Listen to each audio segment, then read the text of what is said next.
అలిపిరి నడకదారిలో చిరుత కలకలం సృష్టించింది.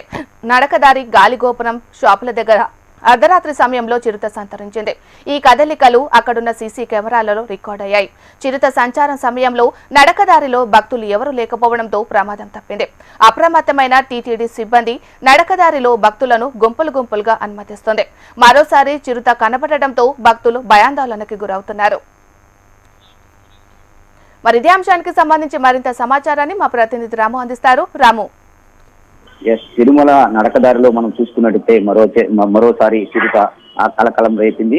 అక్కడ ఉన్నటువంటి యొక్క నడకదారి మార్గంలో వెళ్ళేటువంటి గాలిగోపురం షాపుల దగ్గర కూడా అర్ధరాత్రి సమయంలో ఆ చిరుత కదలికలను కూడా ఈ యొక్క సీసీ కెమెరాలో కూడా రికార్డ్ అయ్యాయి. అంటే అర్ధరాత్రి 1 గంట సమయం తర్వాత ఈ యొక్క చిరుత కనిపించింది. నడకదారిలో భక్తులు ఎవరు కూడా లేకపోవడంతో ప్రమాదం తప్పింది అనేటువంటిది అక్కడ ఉన్నటువంటి సెక్యూరిటీ సిబ్బంది ఎవరైతే ఉన్నారో వాళ్ళు అనుకున్నటువంటి సిచ్యువేషన్ అయితే ఉంది.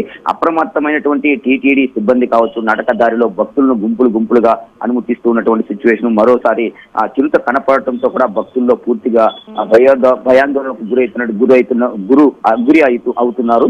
ఇదే విధంగా మనం చూసుకున్నట్టయితే గత 2 రోజుల క్రితం ఇక్కడ మన తిరుపతి, అదే విధంగా zoo park, SV zoo park ఉన్నటువంటి మార్గం మధ్యలో కూడా 2 రోజులుగా కూడా చిరుతలు వెళుతూ ఒక ద్విచక్ర వాహనదారులను కూడా ఢీకొట్టి కింద పడినటువంటి ఆ సిచ్యువేషన్.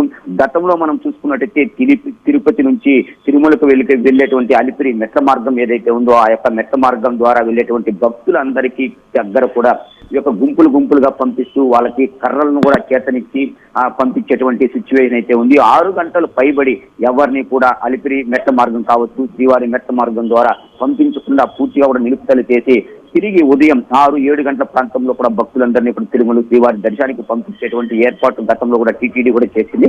అయితే ఈ యొక్క చిరుత సంచారం ఎక్కువ అవుతూ ఉండటంతో కూడా భక్తుల్లో వారి యొక్క భయాందోళనను పోగొట్టడానికి అనేక వారికి కావాల్సినటువంటి సహాయ సహకారాలు టీటీడీ సిబ్బంది కావచ్చు, అదేవిధంగా విజిలెన్స్ అధికారులు, ఫారెస్ట్ కి సంబంధించినటువంటి టీటీడీ సిబ్బంది ప్రతి ఒక్కరూ కూడా అన్ని సహాయక చర్యలు కూడా వాళ్ళకు చేస్తూ ఉన్నారు. అంటే గతంలో జరిగినటువంటి సందర్భాలు తిరిగి పునరావృతం కాకుండా కూడా ఇటువంటి మార్గాలను టీటీడీ యోచించేటువంటి పరిస్థితి ఉంది. గతంలో మనం చూసుకున్నట్లయితే ఒక చిన్నారిని చిరుత ఈ యొక్క 7వ మైలు వద్ద కూడా నోట తీసుకెళ్లినటువంటి సిచ్యువేషన్ ఉంది. వీటన్నిటినీ కూడా ఇటువంటి సంఘటనలు తిరిగి పునరావృతం కాకుండా భక్తులందరికీ కూడా శ్రీవారి దర్శనం మెట్ల మార్గంలో ఎటువంటి ఇబ్బందులు తలెత్తకుండా టీటీడీ అన్ని రకాల చర్యలు చేపడుతుంది.